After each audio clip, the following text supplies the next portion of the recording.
Okay, welcome back to part 2 of our workshop. So for this part, I thought what we would do is create our input and our output objects. Because we're going to be using these all the time throughout the lifetime of our assembler.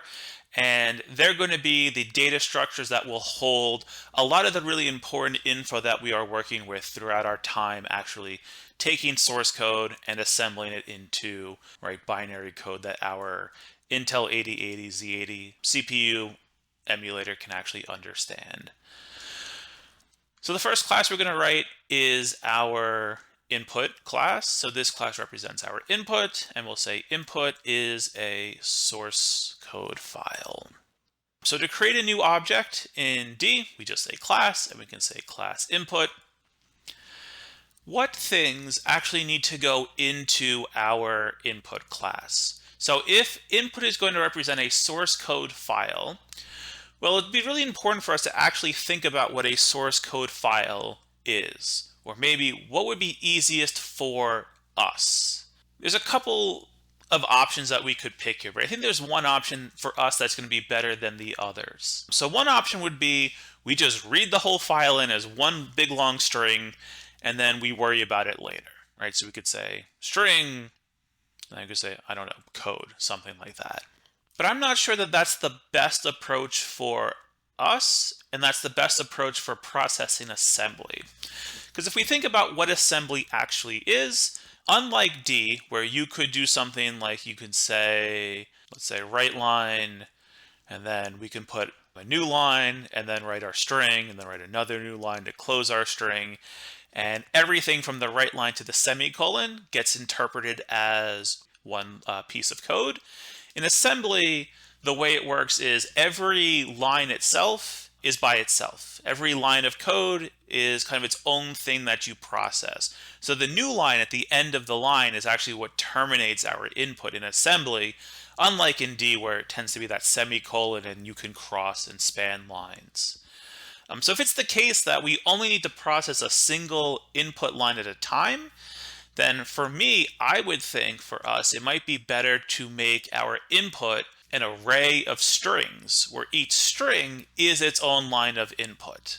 Because then as we read and process our input, we just need to process one line at a time, and it's already kind of pre-split for us. So we don't have to do the hard work of saying, okay, well, did I get to a new line yet? No. Okay, then I need to keep reading. We can just say whatever it is I'm currently working on must be a line, and therefore I just have to worry about processing this line. And when I'm done with it, I can go on and fetch the next line. So we'll just call it lines, but we'll make it an array of strings. And the other thing that I want to make sure that we remember is I want us to remember what line that we're actually on. If you remember down here in our error handling, we say input.line, right? Line being a property of the input object. And that's going to remember for us what line we're actually on. So that way, if the user does have a mistake in their assembly code, we can do more than just say, hey, there's an error here somewhere. We can say, hey, here's the error. It's on line, whatever line it happens to be on. So I think the ulong storage object is going to be the best thing for our lines, since in theory, a line will never be negative. If we have a negative line, something has probably gone wrong, and ulong can store a unsigned 64-bit number, and I'm pretty sure there's no way that anyone can write an assembly file that would be that many lines long, so it's definitely going to be big enough to hold whatever source code we throw at it. Okay, so we have our lines, and we have our line, right? So we can remember what line we're actually on. One more thing that I think would be really interesting and useful for us in our input object is to have some sort of constructor. And we kind of gave it away in the previous episode where we actually gave an argument to input, and that argument is the file. Why not? Whenever we create an input object, we just have that input object as part of its creation, read in a file, and create an array of lines, right? Because we already have that lines array declared there. So the way to write a constructor for your D objects is this. So this is a special method that will be called whenever you create your class. And that's going to take one argument, and that argument is going to be the file name that we gave it. And so what is it that we actually want to do? Well, we want to read in that file, and we want to be able to process that file into its individual lines. So there's actually another very handy dphobos library function called split lines. And so we will need to import standard string for this.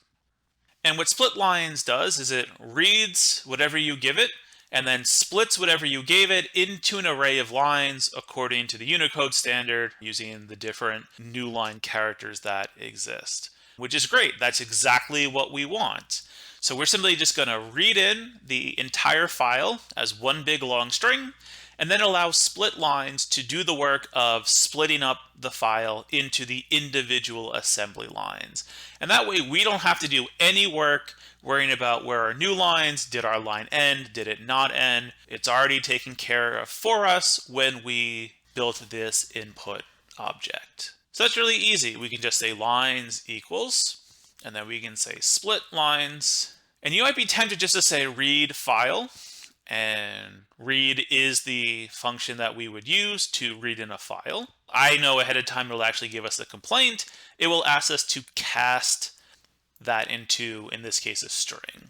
So we'll do that. We'll say cast string, read file, and that is all you need to do to read in a file and split it up into its constituent lines.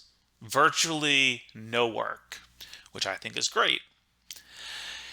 And I think we're done. I think that's all we need for our input object, right? Because an input object is just representing our source code.